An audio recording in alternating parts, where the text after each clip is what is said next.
As you can see, the main event, I will tease it right now because it's so good. It's a S-tier cat video, baby.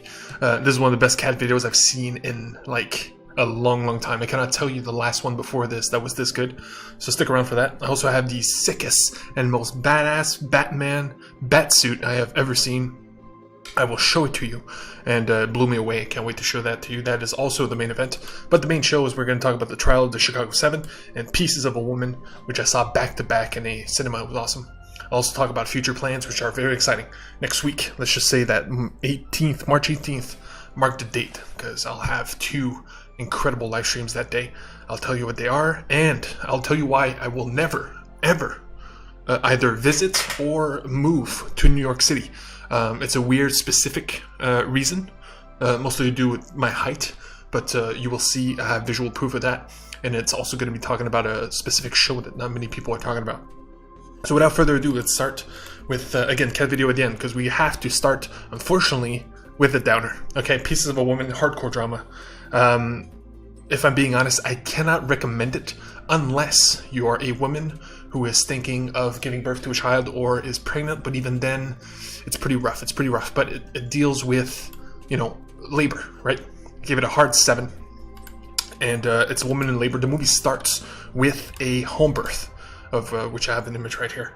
The beginning and the ending are like really, I wouldn't say great, but really good. The problem is the middle. Oh man, it's a rough second act, and I haven't seen a film where it was this bad in a long time. But that's how good the beginning and the ending is because in spite of that, and in spite of the fact that Shia LaBeouf, which is the second main actor in this film, is cancelled. Very important.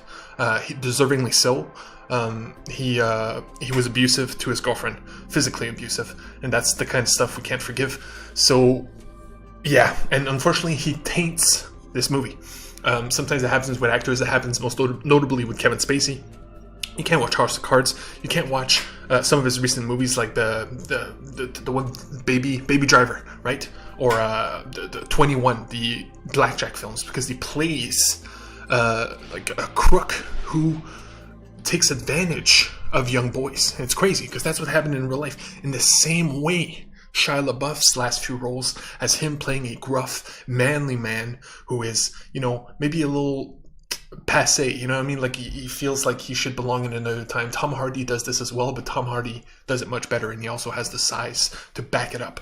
But yeah, Shia LaBeouf is canceled, taints this movie, because again, this character in this film is a prick. You're not supposed to like him, but because of the real life implications, it's pretty crazy how it feels. It hits close to home, and it's rough. It's hard to watch. You will feel anger, again, because of the cancellation and because it's tainted. Vanessa Kirby's performance, while deserving of a Best Actress nomination, I could see why she didn't win, but it's fantastic in terms of performance. So that's pretty much it for Pieces of a Woman. Again, it's a downer. Again, it's about a woman in labor. And by the way, it's a single shot. It's like 12 minutes of her in labor. It's pretty cool. In terms of visually, cinematically showing somebody going through labor, it's never been done this way before in terms of, you know, time spent and acting and one shot and the whole thing. It's really, it's something. But other than that, I can't recommend it. So hard 7, give it a pass. Shia LaBeouf, you let us all down. You really have. And makes me sad. But regardless of that, going back up, I saw Pieces of a Woman first, and then right after, Trial of the Chicago 7. And I must say, I forgot to do this beforehand, this was made by Aaron Sorkin. He wrote the screenplay, and he's also become a director. He's one of the rare screenwriters in the entire cinematic world that we know. Because, like, think of screenwriters by name, I only know 2, Aaron Sorkin and Max Landis. And that's pretty much it, right?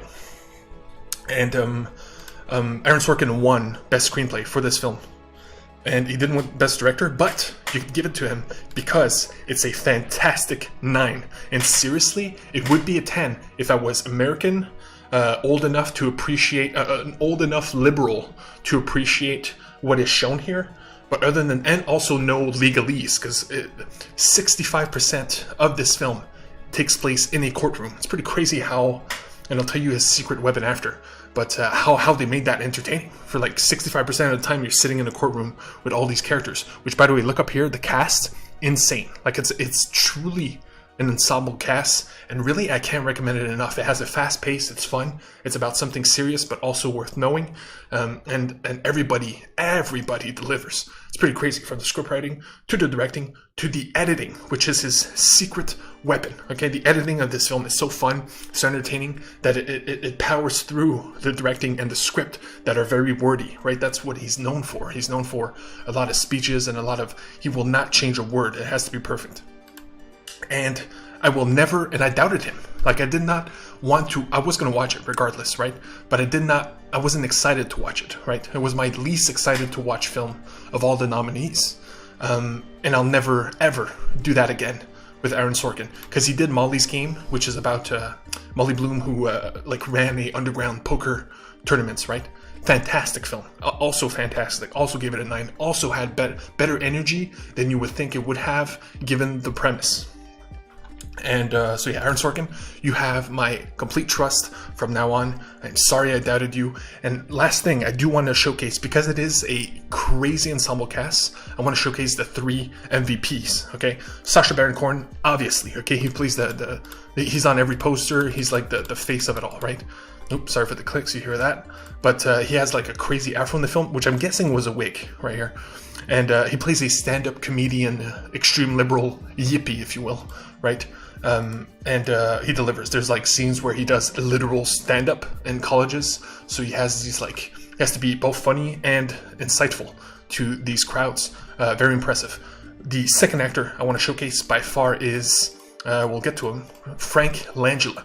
Legendary actor, very old. You've seen him in a lot of stuff. He plays the judge. Perfect picture of Sacha Baron right there.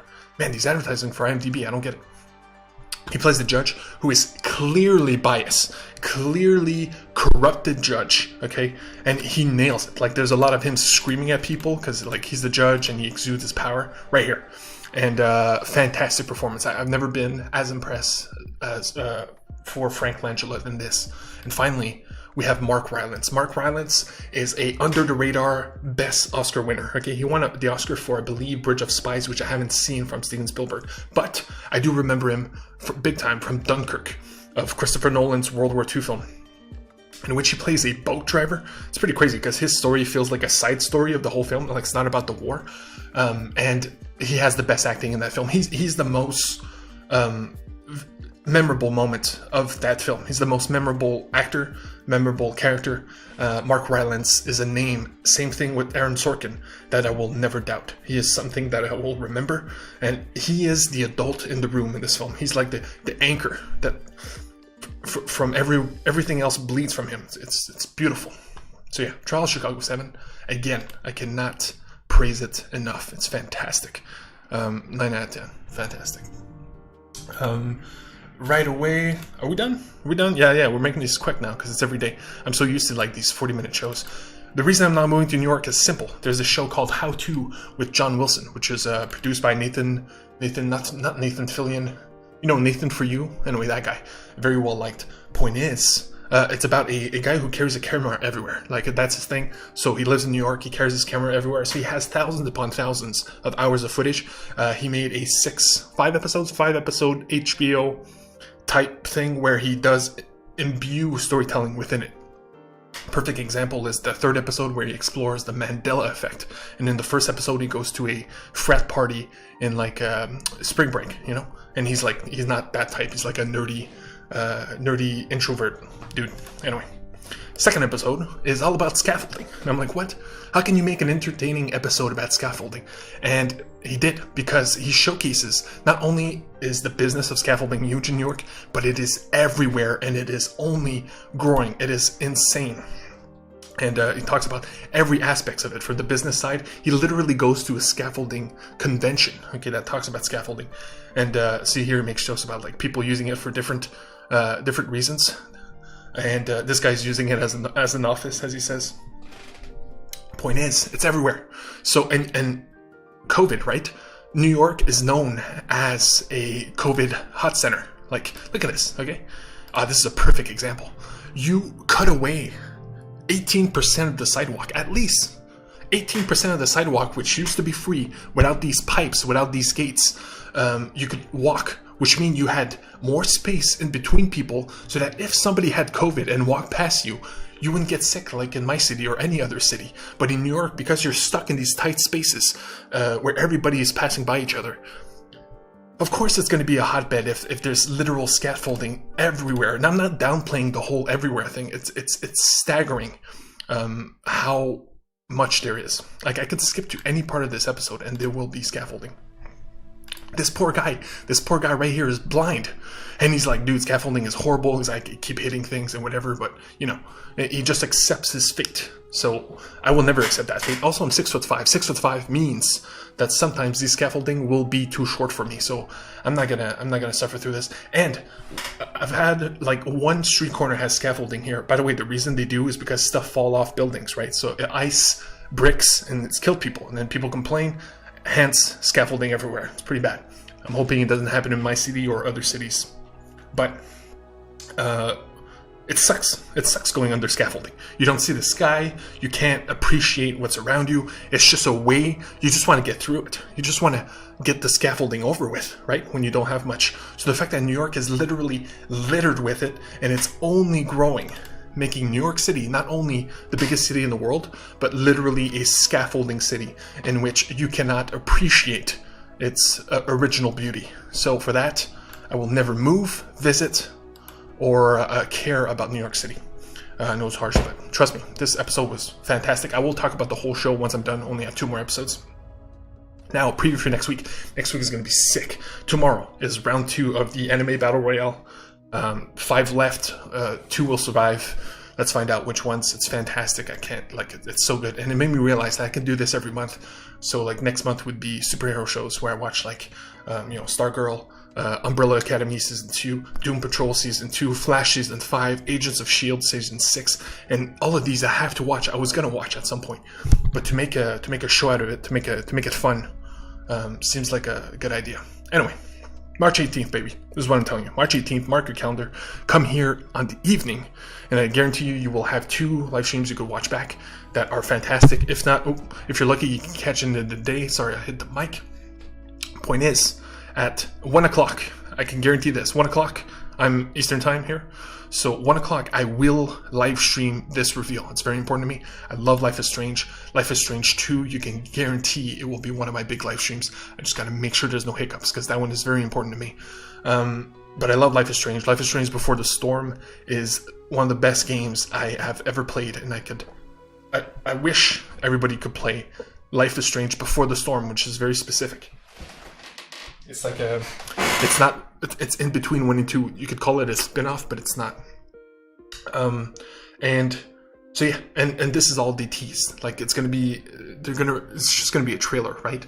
But obviously she's black, which is fantastic. I cannot wait to be able to explore that perspective in a video game about unfortunately there's powers, like that's the only thing that holds this series back. But I understand you need a gimmick to get the casuals in, because if it's just a game where you get to play as a teenage kid, male or female or whatever, then people wouldn't want it as much. You know, the casuals come in for the stupid powers, and we come in for the insightful storytelling and choice-based decisions. It's very, very exciting. But even more exciting than that is, for me anyway, is Wednesday night on the 17th. I am officially signed up for speed dating once more. I was signed up on Valentine's Day. Unfortunately, that got canceled. So I signed up for the St. Paddy's Day. So, and the reason it got canceled on Valentine's Day was because there's not enough people, which is pretty ridiculous when you think about it. But it makes sense, right? Like, it's Valentine's Day, you're alone. The last thing you want to do is go on a webcam and like fix yourself up in your home and COVID, and you know what I mean? It's sad, right? But on St. Paddy's Day, it's the complete opposite. Everybody's alone, they're like drinking a little bit and like, what else to do? Let's freaking do speed dating, you know what I mean? So I'll do that in the evening, and I'll tell you how it went the next day. Of course, we're not going to go into specifics, but I'll tell you about the experience, the funny stuff I see, and yeah, and if it worked. Like, that's the big question, right? I'm gonna talk to about 12 women with this setup, right? Because it's COVID. It's not real life speed dating. It's webcam speed dating. So I have this setup. Hopefully, I'll get a haircut by then. And yeah, wish me luck. But again, I have the advantage of this setup, right? If you like tune in, because you get 5 to 7 minutes with every person. If you tune in and you see this, you know I'm not some businessman, you know, freaking, you know what to expect, which leads to like easy first impressions. I'm not saying this is good, quite the opposite. I'm saying this is like, if you don't want this, then you're out, right? You yourself are out. I will be out, and that's fine. We can just have a nice conversation. But the people that are in are the people I want, and this will, you know what I mean? That's the dream. Either meeting a girl in a cinema, either meeting a girl at Comic-Con, or meeting a girl on speed dating who happens to like this kind of stuff, geeky stuff, entertainment, etc. You'd be surprised how hard that is to find. And until then, I will just date normally. So yeah. So that's on the 18th. Again, mark your calendars. Tuesday, I'll probably go see some movies. It's cheat day. I was thinking going to see Monster Hunter, which is a garbage film that I would not see on principle. The thing is, I never played the game either. I was going to start it soon. So because I have no attachment to the game, but I will start it soon, that perspective might be interesting. It's also a CGI, like special effects showcase. That's the entire premise of the film, is that come see our sick special effects. Don't come in for the plot. Don't expect anything good, right? But the action and the special effects, and especially the creatures, are supposed to be amazing. So I'm probably going to go see that after The Mauritanian, which is another award-winning film about like prisoners in Guantanamo Bay and like injustice and whatnot. So to go see that, and then to go see Monster Hunter right after, like feels like a fun double feature. Plus, to me, any excuse to go see a movie, right? So yeah, that's Tuesday. And what else? Oh yeah, Batman, of course. And here we go, baby. The reveal. This is it, we're done. Thank you. Batman, the sickest costume he's ever had. Ready? Boom. Boom. Down here you got Flash, Wonder Woman, and Jon Stewart to showcase his size. Okay? This is supposed to be the final Batsuit. I won't go into it because there's no use. Trust me, it would take too long to explain. But man, are you kidding me? That is sick.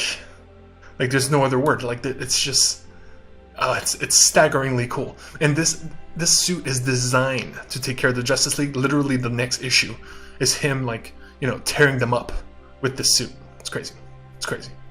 And I love it so much. So yeah, that's the sick Batsuit. I promise you. Bruce Wayne is in there, of course. So yeah, and finally, the cat. The cat doesn't get better than this, guys. This is your reward. I wish I could give this to everybody on the planet. And by the way, that's what's crazy about this. I found this like yesterday, got recommended.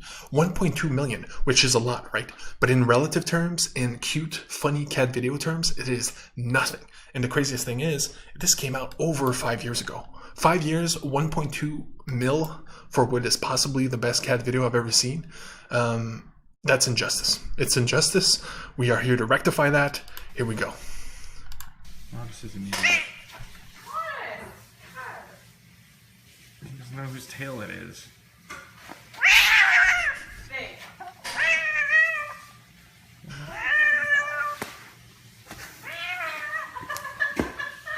Let the tail go. I have never seen a cat so angry at himself. Oh man, by the way, this echo is another thing I have to fix before speed dating begins, that's for sure. I will get it done. It's just a matter of putting stuff in the room. But here we go. I got it. Oh my god. The anger.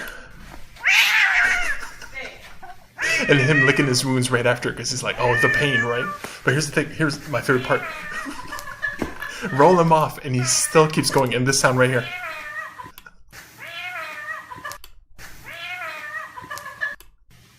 One-on-one.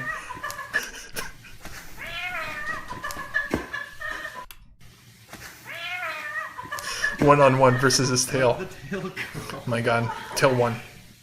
That's it, baby. That's it. Doesn't get better than this. So until tomorrow, more anime, baby. Crazy week. Till next time. Love you guys.